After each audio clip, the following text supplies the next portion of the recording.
Hello, Sling Munchies! So, halos 2 linggo akong panay linis dito sa bahay.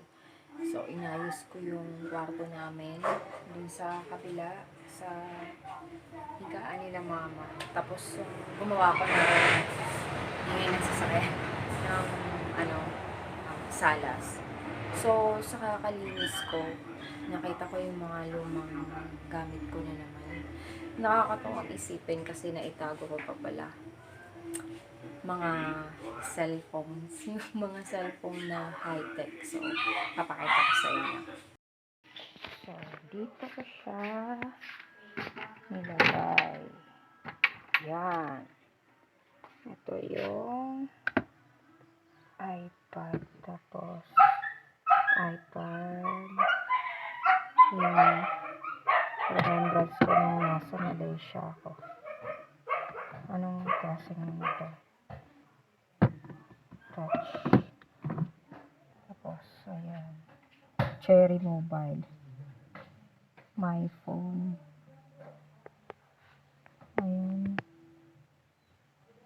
So, ito yung high-tech. Ayan. Tsaka, cellphone na kotse-kotse. Gumagana pa to, pero di na siya ginagamit.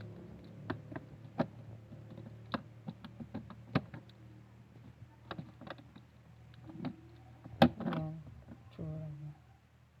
Parang Motorola. At saka, ito ang tagal na nito.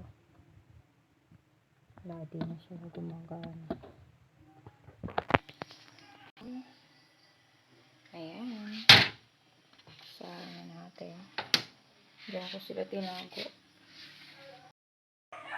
So, yun. Ipakita ko na sa inyo mga cellphones.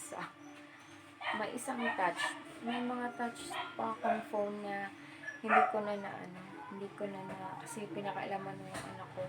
Talagang pinaklas-paklas ko. So, wala, yun eh.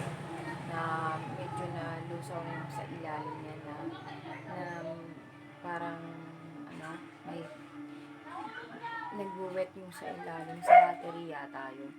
So, yun. Thank you for watching. So, kahit di na siya nagagamit, at least pag nakikita mo, nakakatuwa lang. Kasi yung mga lumang gamit, yung mga dati-dati pa. Way back, yung isa kong phone doon, ano pa yun eh, 2004. Tagal na. Sobrang tagal na. Tapos, meron mga phone na ginaya ako na recycle. Kagaya ng 2010. Meron ako doon yung talagang hindi ko na mabuksan yung 2100 na phone. May mga Nokia. So, nakakatawang isipin. So, yun. Thank you for watching. God bless us all.